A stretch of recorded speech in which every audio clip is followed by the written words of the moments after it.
Friends, thank you for being here today. What if I told you that in the middle of a fiercely negotiated trade truce, intended to level the playing field, the adversary's profits didn't just grow, they shattered every record in human history? And ask yourself this: when one nation hits a $1 trillion profit while the other sees its exports collapse by nearly a third, who is actually writing the rules of the new global order?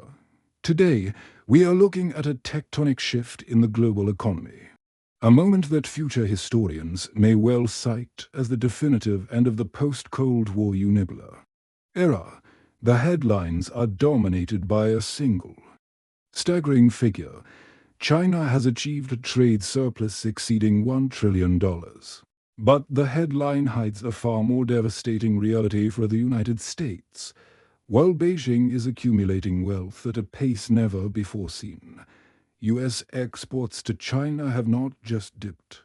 They have collapsed by 29% in a single month. This divergence, a record surplus for China and a record collapse for American influence, is not a statistical anomaly. It is the result of a fundamental misunderstanding of economic warfare, a failed strategy of containment, and a ruthless, successful pivot by China to dominate the global south and high-tech manufacturing.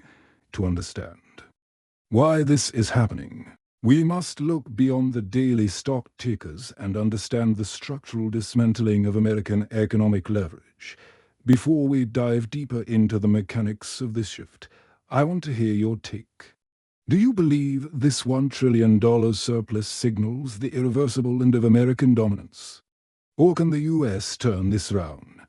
Let me know your thoughts in the comments below. To truly grasp the magnitude of this moment, we must first examine the historic data that marks a divergence of fortunes between these two superpowers. We need to let the numbers settle in. China's customs agency and global financial monitors have confirmed that the nation's trade surplus has surged past the $1 trillion mark. To put this in perspective, this is not merely a good year for Chinese exporters. It is the largest accumulation of trade wealth by any single nation in the history of global commerce. This figure becomes even more daunting when we consider the environment in which it was achieved. This did not happen during an era of open borders and free trade optimism. It happened precisely when the United States had erected its highest barriers in nearly a century, despite tariffs that, in some sectors, reached averages of 475%. And despite a bipartisan consensus in Washington dedicated to slowing China's rise, Beijing's export machine did not slow down. It accelerated. The surplus is now hovering around 10% of China's entire GDP. For historical comparison, even at the height of America's industrial might during World War II, when the U.S. was the arsenal of democracy supplying the entire Allied war effort, its trade surplus in manufactured goods peaked at around 6% of GDP. China has now nearly doubled that relative dominance in peacetime. On the other side of the Pacific, the data paints a picture of catastrophic decline. In November alone, U.S. exports to China collapsed by 29%. This creates a harrowing split-screen reality. China is selling more to the world than ever before, while buying significantly less from the United States. This 29% collapse occurred during what was politically framed as a trade truce, a period where negotiations were supposed to be stabilizing the relationship. Instead, the data reveals that the decoupling is real, but it is one-sided. China is successfully decoupling from its reliance on American products, while the world is becoming more, not less, addicted to Chinese manufacturing. The collapse signifies more than just lost revenue. It represents a loss of strategic market access for American agriculture, industry, and technology that may never be recovered. This catastrophe invites a harsh audit of American foreign policy over the last decade. revealing the failure of U.S. economic warfare and a phenomenon we might call the containment paradox. The prevailing belief in Washington was that tariffs and economic pressure would force Beijing into submission, compelling it to open its markets and play by Western rules. The data proves this was a strategic hallucination. We are witnessing the paradox where the harder the U.S. pushed to contain China economically, the more resilient and independent China became. The first failure lies in the mechanism of the tariffs themselves. Every major economic study conducted since the onset of the trade war confirms that the cost of these tariffs was not borne by Chinese exporters, but by American consumers and businesses. Tariffs functioned effectively as a tax on the American public, driving up inflation and input costs for U.S. manufacturers, making them less competitive globally. Washington believed it could starve China of revenue. Instead, it squeezed American wallets. Furthermore, the U.S. underestimated the irreversibility of market loss. Economics is not a light switch. You cannot turn trade flows off and on at will. When Washington weaponized agricultural exports, threatening to cut off China's supply of soybeans and corn, Beijing did not fold. It simply picked up the phone and called Brazil, Argentina, and Russia. Today, Brazil has largely replaced the United States as China's primary agricultural partner. That market share is gone. It is a permanent structural shift. American farmers, once the breadbasket of the Pacific trade, have been relegated to the sidelines, kept afloat not by trade profits but by government intervention. The fact that the U.S. government had to authorize over $12 billion in bailouts to farmers proves that the policy created a domestic crisis rather than solving an international one. A strategy that requires you to bail out your own foundational industries is, by definition, a failed strategy. Ultimately, the U.S. discovered a hard truth about the modern world. You cannot fight an industrial war with tweets and threats when you have spent 30 years outsourcing your industrial base. Washington assumed that because it held the financial keys, the dollar, it could dictate terms. But real power lies in production. You cannot rebuild factories with rhetoric, while the U.S. focused on the financialization of its economy. China focused on the physicalization of those building the factories, the ports, and the supply chains. The 29% collapse in U.S. exports is the receipt for decades of industrial negligence. While Washington was playing checkers with tariffs, Beijing was playing a complex game of Go, executing a strategic pivot defined by offensive adaptation. Realizing that the American market was becoming hostile and unreliable, China did not wait to be suffocated. Instead, it aggressively diversified, pivoting its economic engine toward the global south, Europe, and its own backyard in Asia. The data shows a massive redirection of trade flows. While exports to the U.S. plummeted, Chinese shipments to the Association of Southeast Asian Nations (ASEAN) and the European Union surged up 15% and 8% respectively in key sectors. In fact, ASEAN has now eclipsed the United States and the EU to become China's largest trading partner. This is not accidental. It is the dividend of the Belt and Road Initiative. For a decade, Western analysts mocked the BRI as wasteful spending. Today, we see it for what it truly is, the infrastructure of a post-American trading order, by building ports, railways, and digital networks across 140 nations. China created a captive economic orbit. These nations, indebted to and integrated with Chinese infrastructure, became the natural recipients of the goods that were once destined for American shelves. This pivot creates a formidable tariff-free backdoor. Chinese components are now shipped to Vietnam, Mexico, or Thailand, lightly processed, and then re-exported to the West. But more importantly, China is building an economy that can survive without the American consumer by deepening ties. With Latin America for resources and Africa for growing consumer markets, Beijing has insulated itself. The Great Pivot means that China has successfully reduced its dependence on American markets from 20% of its total exports to under 15%, a figure that continues to fall annually. This adaptation was fueled by necessity. The trade war forced Chinese companies to become battle-hardened, cut off from certain U.S. technologies. They were forced to innovate.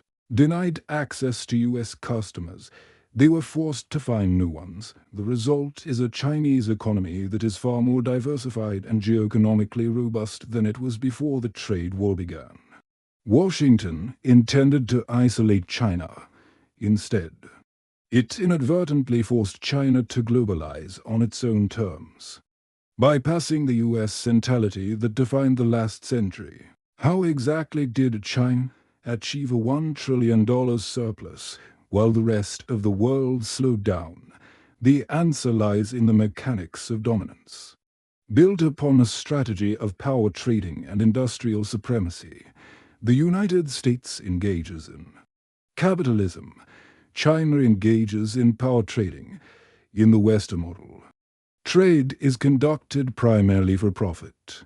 In the Chinese model, trade is an instrument of national power, used to degrade adversaries, hollow out competitors, and secure strategic leverage. China has mastered the art of import substitution. For decades, China was the world's factory, but it assembled parts made elsewhere. It imported high-tech components from Japan, South Korea, and the US, assembled them and shipped them out. That era is over. Today, China is aggressively substituting those imports with domestically produced alternatives. It is making its own petrochemicals, its own machinery, and increasingly, its own legacy chips. This explains the widening surplus. China is selling more, but buying much less. The supply chain has been internalized. This internalization is powered by state subsidies on a scale that Western private enterprise cannot match. Take the screen industry, for example. Companies like Bow Technology, which now dominates the global LCD market, receive state subsidies that in some years exceeded their total net profits. This allows Chinese firms to sell at rock-bottom prices, driving competitors out of business and capturing 72% of the global market. Once the competition is gone, China controls the supply chain. This pattern is being repeated in steel, solar panels, and now, electric vehicles, EVs. Furthermore, Beijing manages its currency, the yuan, with strategic precision. Unlike Western nations that often favor strong currencies to boost consumer buying power, China has kept the yuan relatively weak. This keeps Chinese exports artificially cheap. Acting as a massive subsidy to foreign buyers, it allows Chinese goods to flood global markets, undercutting local production in India, Brazil, and Europe. The result is absolute industrial supremacy. China now accounts for roughly 1/3 of all global manufacturing. To understand the scale of this dominance, consider that China produces more than the United States, Germany, Japan, South Korea, and Britain combined in critical sectors of the future green energy, batteries, EVs. And shipbuilding. China is not just leading, it is approaching monopoly status. This is not merely about making cheap toys anymore.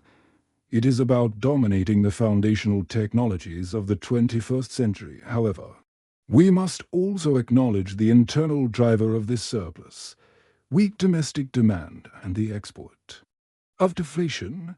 A significant reason for the $1 trillion imbalance is that the Chinese domestic economy is sick. The Chinese consumer is not spending enough to absorb the colossal output of Chinese factories. A popping real estate bubble and demographic decline have led to low domestic confidence and high savings rates because domestic demand is weak. China faces a crisis of overcapacity. It has built factories capable of supplying the entire world. And to keep those factories humming and workers employed, it must export. This necessity turns the trade surplus into a weapon of deflation export.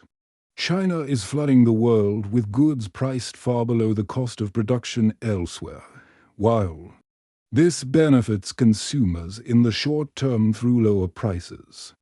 It threatens the industrial viability of other nations. This is why we see a backlash forming not just in the US, but in the global South. Countries like India, Brazil, Indonesia, and Thailand are realizing they are becoming trade colonies.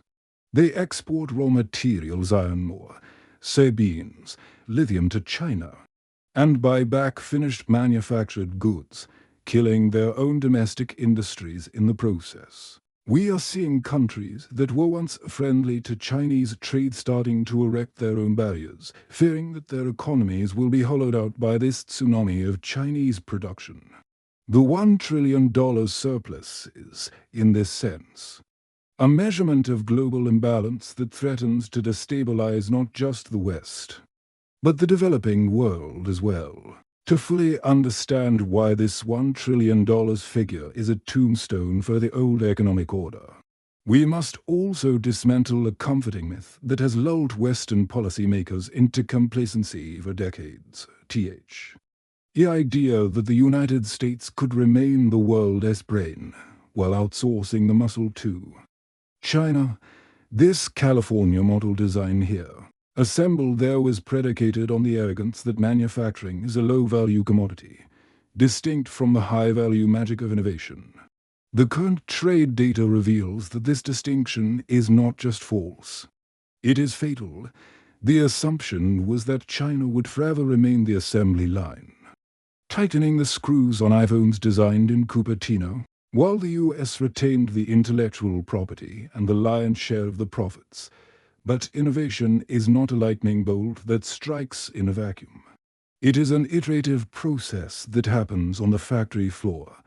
When you outsource the doing, you eventually lose the knowing. This is the phenomenon of the industrial commons. By allowing the migration of entire supply chains to China, from batteries to rare earth processing to photovoltaics, the United States surrendered the ecosystem where innovation actually occurs today. China's $1 trillion surplus is not composed merely of cheap textiles and plastic toys.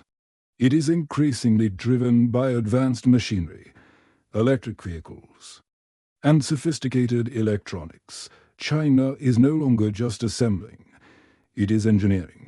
We see this clearly in the failure of the tech war. When Washington imposed sweeping semiconductor sanctions, the goal was to freeze China's technological development in 2020.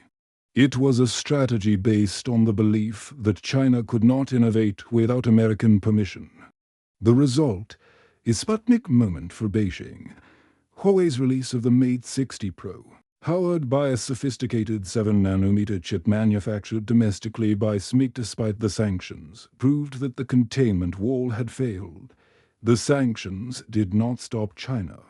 They merely forced China to build a parallel, sanction-proof technology stack. Now, instead of buying chips from Qualcomm or Intel contributing to US exports, Chinese companies are buying from local suppliers. This structural shift explains why US exports are collapsing while China's surplus grows. The US forced China to learn how to make the one thing it used to buy. This technological independence has terrified the Western auto industry. The dominance of Chinese EVs, led by companies like BYD, is not a result of stolen IP, but of superior scaling and battery innovation. While US automakers paused their plans due to profitability concerns, China pushed forward, achieving a scale that allows them to produce high-tech vehicles at a price point no Western company could match. This is the innovation myth shattered. You cannot win the future of technology if you have forgotten how to build things. The $1 trillion surplus is the financial manifestation of this reality. China has moved up the value chain, and the US, having hollowed out its industrial core, finds itself unable to compete in the very sectors it once invented. The era of designing without building is over. The power now belongs to those who can do both. If you are finding this analysis helpful in understanding these complex geopolitical shifts, please consider liking this video and subscribing to the channel. Your support allows us to keep bringing you this kind of in-depth content. Finally, we must ask, what are the geopolitical implications of this shift? It is nothing less than the sound of power changing hands. We must return to the framework of political realism. Economic power is the foundation of military power. The nation that produces more eventually conquers more, if not territorially.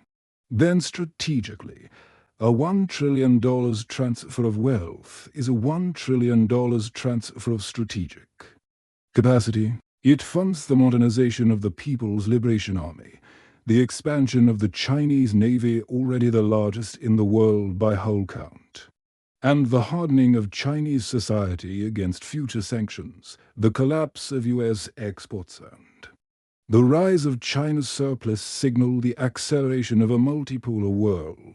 The dollar's dominance, while still significant, faces gradual erosion as China settles more trade in yuan with partners like Russia, Saudi Arabia, and Brazil. We are moving toward a world where the United States can no longer unilaterally dictate the rules of a global economy. The sanctions weapon is becoming duller by the day because China has built an alternative economic architecture that allows it and its partners to survive outside the US blast zone. Washington now faces a dilemma with no easy answers. It has three divergent paths. The first is escalation, doubling down on sanctions and tariffs, moving toward a total blockade. This risks a kinetic war and global economic depression. The second is reinvention, attempting to reindustrialize America, investing trillions to rebuild the manufacturing base that was lost. This is the most logical path, but it takes decades and requires a political unity that is currently non-existent. The third path is acceptance, acknowledging that the unipolar moment is over and learning to coexist with a peer competitor that is economically superior in manufacturing. The tragedy for the United States is that it still treats economics as politics, a realm of soundbites, elections, and short-term stock gains. China understands that economics is warfare. The $1 trillion surplus is not just a statistic for the business pages. It is the scoreboard of a conflict that America did not realize it was losing until it was too late. The question is no longer whether China can challenge American dominance. That question was answered on December 8th. The question now is whether the United States has the capacity to understand the magnitude of this defeat and the discipline to survive in a world it no longer commands. Thank you.